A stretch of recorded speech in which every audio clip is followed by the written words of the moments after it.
اسماعیل صاحب 7.1% یعنی 21 سال کی بلند ترین سطح پر جو ہے وہ بے روزگاری کا پہنچ جانا، 14 لاکھ افراد کا اضافہ ہونا، آپ کے خیال میں کوئی سرپرائزنگ نمبر ہے یا یہی ایکسپیکٹڈ تھا جو پرفارمنس چل رہی تھی جس قسم کی کم گروتھ کے ساتھ اور اسٹیبلائزیشن کے پرولونگڈ پیریڈ میں پاکستان چل رہا تھا؟ نہیں، میرے خیال سے یہ بات تو سب کہہ چکے تھے کہ ان امپلائمنٹ بڑھ رہی ہے۔ کچھ عرصے پہلے پائٹ کا غالباً یا ہاؤس ہولڈ سروے آیا تھا جس میں تو 20% ان امپلائمنٹ دکھا رہے تھے، یوتھ امپلائمنٹ 28% دکھا رہے تھے۔ تو یہ بات اس میں کوئی میرے خیال سے، کیونکہ لیبر فورس پارٹیسپیشن بھی بہت کم ہے پاکستان میں، خالی 45-48% لوگ جو ہیں وہ صرف نوکری کرتے ہیں یا کام کرتے ہیں، اور اس کے اندر 7% ایک سگنیفیکنٹ نمبر ہے کہ ان امپلائمنٹ ہے، اور یہ بڑھنا تو تھا ہی کیونکہ آپ کے پاس 3-4 سال سے گروتھ نہیں ہوئی۔ تو یہ انفارچونیٹلی ہم کو نظر بھی آتا ہے، جو غربت بڑھ رہی ہے اور جو مایوسی بڑھ رہی ہے، تو اس کا یہ ایک پس منظر ہے۔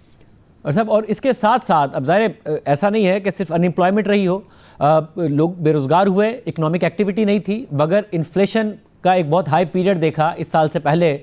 تو جو غربت ہے پھر اس کے بارے میں بھی جو اعداد و شمار سامنے آتے ہیں وہ بھی کوئی حیران کن نہیں ہے۔ جو کمر ہے وہ عوام کی ہر طرف سے ٹوٹی ہے، ایک طرف سے بے روزگاری، دوسری طرف سے بہت زیادہ مہنگائی۔ جی، اور آپ شاہد صاحب دیکھیں کہ ایک چیز جو بظاہر اچھی لگتی ہے کہ 24,000 روپے جو ایوریج تنخواہ تھی 2021-22 میں، اس سے بڑھ کے اب ایوریج تنخواہ جو ہے وہ 35,000 ہو گئی۔ تو ایک لحاظ سے آپ دیکھا جائے تو 11,000 روپے، تقریباً 40% جو ہے وہ ان کی تنخواہیں بڑھی ہیں،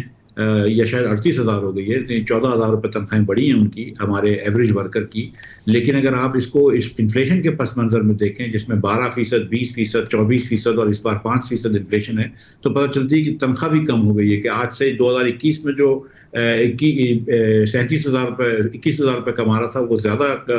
اس کی قوت خرید تھی بنسبت اس کے جو آج 38,000 خرید رہا ہے۔ سو جو نوکری والے لوگ ہیں، جن کے پاس نوکریاں ہیں، ان کے لیے بھی اپنی روزانہ کی اخراجات پورے کرنا مشکل ہو جاتی ہے، اور ظاہر ہے کہ جن کو نوکری نہیں مل رہی، 7.1 تو آفیشیل اسٹیٹسٹک ہے ان امپلائمنٹ کی، جن کو نوکری نہیں مل رہی وہ تو بہت زیادہ قرضے میں ڈوب چکے ہیں اور تکلیف میں ہیں۔ اچھا، مگر پھر آگے کے لیے کوئی امید کیا نظر آتی ہے؟ جب ظاہر اس سال تو تقریباً 3.5% کی شرح نمو کی بات کی جا رہی ہے، جی ڈی پی گروتھ کی، اگلے سال 4% کی، مگر وزیر خزانہ کہیں نہ کہیں کہتے ہیں کہ درمیانی مدت میں ہم 6 سے 7% کی گروتھ کی طرف بھی جا سکتے ہیں۔ اس کے اشارے آپ کو نظر آ رہے ہیں؟ کیونکہ ظاہر جو پاکستان کی پاپولیشن گروتھ ہے، جو امپلائمنٹ ایج میں یوتھ داخل ہو رہی ہے، ان کے لیے 6 سے 7% کی ترقی بڑی اہم ہے۔ کیا یہ امید رکھی جا سکتی ہے؟ دیکھیے شاہد، آج سے 10 سال پہلے تقریباً ہمارے 25 لاکھ لوگ ہر سال لیبر فورس میں شامل ہوتے تھے، اب 35 لاکھ لوگ لیبر فورس میں شامل ہوتے ہیں، جس میں کوئی ریڑھی نکال لیتا ہے، اگر کوئی چھولے بیچنا رکھتا ہے تو اس کو ان امپلائمنٹ میں نہیں گنتے، کوئی کبھی دیہڑی دار ہوتا ہے اس کو بھی ان امپلائمنٹ میں نہیں گنتے، اس کو گگ ورکرز میں اب یہ ڈالتے ہیں۔ تو ہم ظاہر ہے کہ یہ چاہتے ہیں کہ آگے بڑھے۔ اب یہ 6% کی گروتھ کا مطلب یہ ہے کہ ہم نے آج سے کچھ 15 سال پہلے پلاننگ ڈویژن نے کہا تھا کہ اگر 6% گروتھ ہوگی تو سارے لوگ جو ہمارے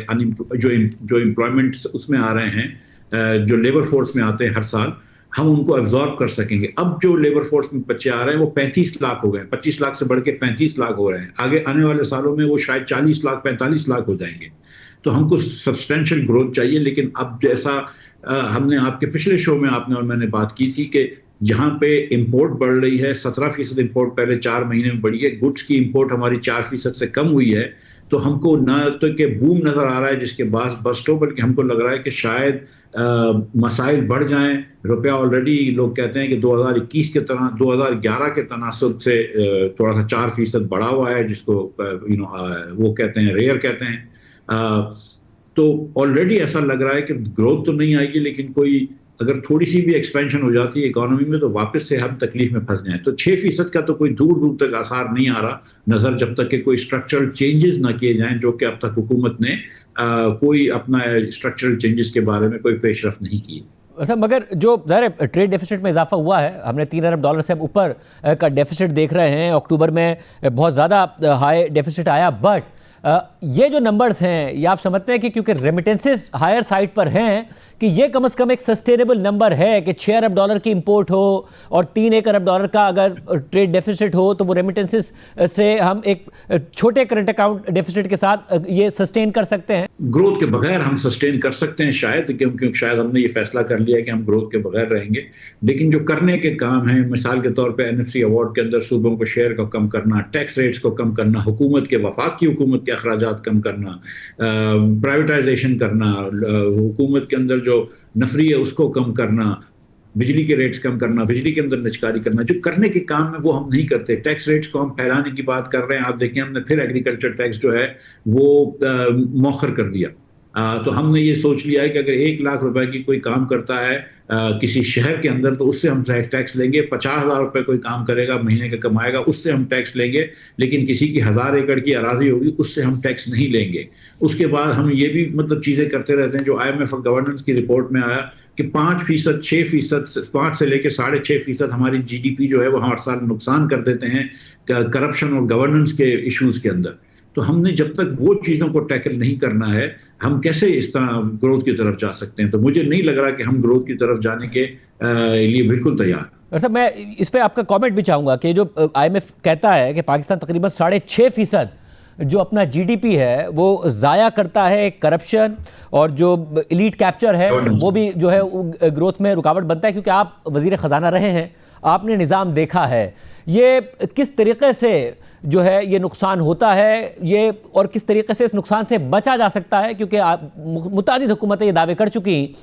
کہ کرپشن کم ہوگی، کرپشن کو ختم کیا جائے گا، نظام کو بہتر کیا جائے گا، گورننس کو بہتر کیا جاتا ہے، ہوتا نہیں ہے۔ یہ کس طریقے سے 6.5% کیونکہ بہت بڑا نمبر ہے پاکستان ہٹ ہوتی ہے پاکستان کی اکانومی سے؟ میں آپ کو گورننس کے فیلیئرز کے اور ایگزامپلس دے دیتا ہوں جس سے کہ ہمیں شاید سمجھ میں آ جاتی ہے۔ دیکھیں ہم ایک گورننس فیلیئر تھا کہ ہم IPPs لگاتے تھے لیکن ہم ان کی بڈنگ نہیں کرواتے تھے، لہٰذا ہم ان ریٹ پہ لگاتے تھے جو نیپرا لگاتی تھی، جو نیپرا کا بیوروکریٹ ریٹ لے سکتا ہے، ہم ان ریٹ پہ نہیں لگاتے تھے۔ جو ڈسکوری ہوتی ہے پرائس ڈسکوری وہ ہم نہیں کرتے تھے، تو ہم نے مہنگے ریٹ لگا لیے، ہم نے مہنگے داموں پہ بجلی لگا لی۔ اس کے بعد دوسری ہم نے یہ چیز کی کہ ہم نے ہر پروجیکٹ کو دیکھا اس پہ، لیکن ہم نے کبھی بھی گورننس کے اندر یہ فیلئر تھا کہ ہم نے کبھی اس کو اوور آل نہیں دیکھا کہ یار اگر ہم اتنے سارے پاور پلانٹس لگا لیں گے اور ان کی ڈالر میں پیمنٹس کریں گے تو ڈالر کہاں سے آئے گا؟ ہم نے ڈالرز میں غلطی کر دی، ہم نے اس کی پرائسنگ میں غلطی کر دی کہ ہم اس کی پرائسنگ کس طرح کریں گے۔ یہ ایک قسم کا گورننس فیلئر ہے۔ ہم فرٹیلائزر کو سستی گیس دیتے ہیں، فرٹیلائزر کمپنیوں کو سستی گیس دیتے ہیں تاکہ وہ کسان کو سستی کھاد دیں۔ بڑا آسان ہو جاتا ہے کہ ہم کسان کو ایک پیکٹ کے اندر جو ہے وہ 500 روپے کا وہ ڈال دیں کہ واؤچر، اور اس کو بولیں کہ بھائی ایک شناختی کارڈ پہ 12 واؤچر مل سکتے ہیں، 24 واؤچر مل سکتے ہیں، تو چھوٹے کسانوں کو وہ سبسڈی مل جائے۔ ہم وہ نہیں کرتے، ہم فرٹیلائزر کمپنیوں کو دیتے ہیں، اور ہم نے دیکھا ہے کہ گیس کی قیمت ساتھ بھی ایک جیسی بھی رہتی ہے تو فرٹیلائزر کی جو ہے وہ پروفٹس بڑھ جاتے ہیں، فرٹیلائزر کی قیمت بڑھ جاتی ہے۔ جب فرٹیلائزر کی اتنی قیمت بڑھ گئی تو آپ نے دیکھا کہ یہ گورننس فیلئر ہوا اور کراپ آپ کے سارے میجر کراپ کم ہو گئے۔ ہم نے یہ دیکھا ہے مثال کے طور پر کہ حکومت نے وعدہ کیا کہ ہم 4000 روپے کے گندم خریدیں گے، پھر نہیں خریدا۔ اس سال IMF نے کہا تھا نہیں خریدو، تو اس سال انہوں نے کوئی رسیٹس کا کام نہیں کیا کہ جس سے فارمرز کو اس وقت پیسے مل جائیں۔ تو بیچ کے لوگوں نے تو بہت پیسے کما لیے، اپنے آرتیوں نے یا اسٹاکسٹ نے یا انویسٹرز نے، فارمرز ڈوب کے مر گئے۔ ہم نے پھر چینی میں دیکھا ہے، وہ تو گورننس سے آگے نکل کے کرپشن کی طرف چلے گئے کہ ہم نے وہ کمیٹی چینج کی، کمیٹی کے چیئرمین چینج کیے، ایک نئے چیئرمین لگائے، ہم نے وہ ایکسپورٹ کروا دی چینی۔ اس کے بعد پھر امپورٹ کی، مہنگی امپورٹ کی، جو GCP نے سستا ٹینڈر منع کر دیا، مہنگا ٹینڈر لے لیا، مارکیٹ سے مہنگا لے لیا، اور اب وہ چینی جو ہے وہ زبردستی انڈسٹریلسٹ کو بیچ رہے ہیں۔ سو مطلب دیر آر، اینڈ میں ریئل اسٹیٹ کے ایگزامپلز آپ کو دینا شروع کر دوں تو مطلب کہ جن لوگوں کے پاس 500 پلاٹ کی جگہ ہوتی ہے وہ 2500 فائلیں بیچ دیتے ہیں، اور حکومت کچھ بھی نہیں کر رہی ہے۔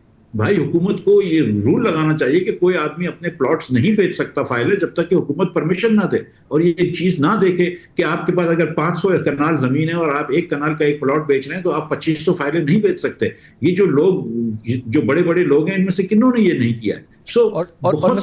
یہ پھر جو مسئلہ ہوا یہ صرف بیڈ گورننس کا، انیفیشنسی کا یا غلط فیصلوں کا تو نہ ہوا۔ ظاہر ہے جب آپ IPP سے لے کر شوگر انڈسٹری تک، فرٹیلائزر تک، ریئل اسٹیٹ تک بات کر رہے ہیں تو یہ مسئلہ تو پھر کولیوژن کا، اس میں لابنگ کا، اس میں کرپشن کا، یہ سب ہوا۔ صرف انیفیشنسی یا بیڈ گورننس یا برے فیصلے تو نہ ہوئے؟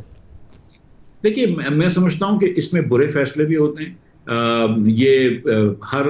بڈنگ نہ کروانا میرے خیال سے برا فیصلہ تھا. میں سمجھتا ہوں کہ آئی پی پیز کی بڈنگ نہ کروانا برا فیصلہ تھا. مجھے نہیں پتا کہ کب سے یہ فرٹیلائزر کو ہم سبسڈی دے رہے ہیں, لیکن جب اب یہ کنٹینیو کرنا جو ہے, یہ ان کے پریشر میں آ کے کرنا ہے, یہ میرے خیال سے برا فیصلہ ہے. ہو سکتا ہے کہ لیکن اس میں مجھے نہیں لگتا کہ کرپشن کا عنصر شامل ہے. جو چینی کا ہے, اگین اس میں کوئی پیسے کی لین دین نہیں ہوئی, لیکن کیونکہ یہ پاورفل لوگ تھے, انہوں نے اپنی انڈسٹری کو بہت فائدہ دے دیا. تو میں اس کو گورننس فیلئر بھی کہہ سکتا ہوں. اب میں دلوں کا حال تو نہیں جاتا ہوں, لیکن ظاہر ہے کہ گورننس فیلئرس کے اندر جو ہے وہ انفیشنسی بھی آ جاتی ہے, ان افیکٹونیس یا غلط فیصلے بھی آ جاتے ہیں, اور کرپشن بھی آ جاتا ہے. مطلب یعنی پھر گورنمنٹ اپنے آپ کو, جو کہ حکومت دعویٰ بھی کرتی ہے کہ جی ہم ریفارم کریں گے, پرائیویٹائز کریں گے, زیادہ سے زیادہ پرائیویٹ سیکٹر کے ہاتھوں میں معاملہ جائے, گورنمنٹ بزنس سے نکلے, تو یہ جو جی ڈی پی کا نقصان ہو رہا ہے کوئی 6.5%, یہ کم ہو سکتا ہے. آپ اگزامپل لے لیجئے کہ آپ 240 پچھلے سال 240 ارب روپے کا بجٹ تھا بلوچستان میں اے ڈی بی کا, اینول ڈیولپمنٹ فنڈز کا. انہوں نے جو 3000 اسکولیں بنائی تھی 2013 کے بعد, اس میں سے 2700 اسکولیں تو گوشت اسکول رکھی ہوئی تھی. تو بھائی آپ جو پیسے لگا رہے ہیں وہ عوام تک تو نہیں جاتے. ہم یہاں پہ صوبوں کے اے ڈی بیز اور وفاق کا پی ایس ڈی پی ملا کر 3000 ارب روپیہ خرچ کر دیتے ہیں. اس 3000 ارب روپے کا عوام کو کیا فائدہ ملتا ہے؟ اور اس وقت ہم جب یہ 3000 ارب روپے لگا رہے ہیں تو ہم کو یہ سوچنا چاہیے کہ یار اگر ہم اس میں سے 500 800 ہزار ارب روپے کم کر دیتے ہیں اخراجات, اور جو نوکری پیشہ لوگوں پہ ہم 38% ٹیکس لگاتے ہیں شاید اس کو 25% لے جائیں, جو کمپنیز کو ہم 61% ٹیکس لگاتے ہیں ان کو ہم 40% لے جائیں, تو کیا یہ بہتر نہیں ہو گیا؟ کیا اس سے معیشت نہیں چلے گی؟ اگر آئے دن پاکستان سے کمپنیاں جا رہی ہیں, کبھی پراکٹر اینڈ گیمبل جا رہی ہے, کبھی لوٹے کیمیکل جا رہی ہے, کبھی مائکروسافٹ جا رہی ہے, کبھی کریم جا رہی ہے, تو یہ لمحہ فکریہ تو ہمارے لیے ہے نا کہ بھائی ایک وقت جب آپ دنیا بھی آپ کی طرف دیکھ رہی ہے, آپ کی دنیا میں عزت بڑھ چکی ہے, تو ایسا کیوں ہے کہ آپ ایک پیسے کا, ایک دہلے کا فورن انویسٹمنٹ نہیں لا سکتے پاکستان میں؟ ایسا کیوں ہے کہ پاکستانی انویسٹر پاکستان میں اب تیزی سے انویسٹ نہیں کر رہا؟ اور اس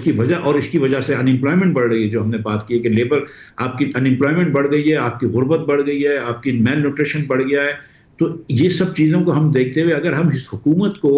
اب پھر سے ایک مرتبہ نہیں دیکھیں گے کہ ہم جس طرح حکومت چلا رہے ہیں اس طرح حکومت نہیں چلانی چاہیے. ہم پیسے کا ضیاع کرتے ہیں, پیسے کا نقصان کرتے ہیں, لوگوں سے پیسے لے لیتے ہیں وہ ٹیکسوں کے اندر, تو وہ بیچارے خود غریب ہو جاتے ہیں. آپ اس طرح بھی دیکھیں کہ کوئی رپورٹ ہو, ابھی آپ نے لیبر کی بات کری, کچھ دنوں پہلے ایک HDI کی رپورٹ آئی تھی, ہیومن ڈیولپمنٹ انڈیکس کی, اس میں ہم 9 پلیسز پیچھے چلے گئے. بنگلہ دیش آج 130 پہ کھڑا ہے, ہم 168 پہ آ گئے. سری لنکا 82 پہ ہے. وہ 3 چیزیں دیکھتا ہے, تعلیم دیکھتا ہے, لانجیوٹی دیکھتا ہے, اور انکم دیکھتا ہے. ہم ہر طریقے سے پیچھے کی طرف جا رہے ہیں, اور ہم کو اس ٹرینڈ کو اریسٹ کرنے کے لیے میرے خیال سے ڈیپ اسٹرکچرل چینجز کرنے چاہیے. اور جو ایکسپورٹ کے اوپر اب حکومت یہ دعویٰ کر رہی ہے کہ اب فوکس ہے ہمارا, انہیں ریلیف دینے کے اوپر فوکس ہے تاکہ کسی طریقے سے ایکسپورٹ بڑھیں, آپ کو کچھ آثار نظر آ رہے ہیں اس کے؟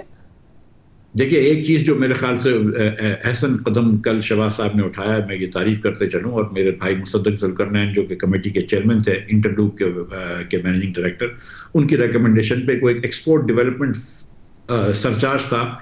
جس کا 55 ارب روپے کا ایکسپورٹ ڈیولپمنٹ فنڈ پڑا ہے, اس پہ کوئی کام نہیں ہو رہا تھا. وہ 55 ارب روپے ایسے پڑے تھے, ہر سال آپ 0.25% لوگوں سے لے جاتے ہیں ایکسپورٹر سے, کم از کم وہ انہوں نے ہٹا دیا. لیکن میں گزارش یہ کرتا ہوں کہ آپ کے پاس 5% ہوتا ہے ورکرز پروفٹ پارٹیسپیشن فنڈ, جو کہ ورکرز کو ملتا ہے, لیکن 2% ایک چیز ہوتی ہے ورکرز ویلفیئر فنڈ. آپ حکومت میں پوچھنا, کسی کو نہیں پتا کہ وہ کیا کرتے ہیں, لیکن وہ 2% جنرل فنڈ میں چلے جاتے ہیں. اسی طرح آپ اگر ٹیکس ریٹس کم نہیں کریں گے, سیلز ٹیکس کے ریٹ کم نہیں کریں گے, آپ دیگر چیزیں نہیں کریں گے, تو آپ کمپیٹ نہیں کر سکتے. آپ ایک طرف تو کہتے ہیں اپنی کمپنیوں کو کہ آپ چین سے کمپیٹ کریں, دوسری طرف آپ چین سے دگنی مہنگی بجلی دے رہے ہیں, دوسری طرف آپ چین سے دگنی مہنگی تگنی مہنگی گیس دے رہے ہیں, آپ کی زمین مہنگی ہے, آپ کے کاغذاتوں میں ڈیفیشنسی ہے. تو اگر آپ پاکستانی بزنس مین کو چاہتے ہیں کہ وہ دنیا سے ایکسپورٹ کر سکے, دنیا میں کمپیٹ کر سکے, تو اس کو آپ تھوڑی سی تو ایک کوئی نہ کوئی تو کہیں نہ کہیں تو لیول پلینگ فیلڈ دیں. آپ ٹیکس ریٹس بھی کم کریں, اس سے صرف ایکسپورٹ نہیں بڑھے گا, لیکن آپ بجلی اور گیس کے ریٹس بھی کم کریں تاکہ اس سے تھوڑی سی بہتری آ سکے.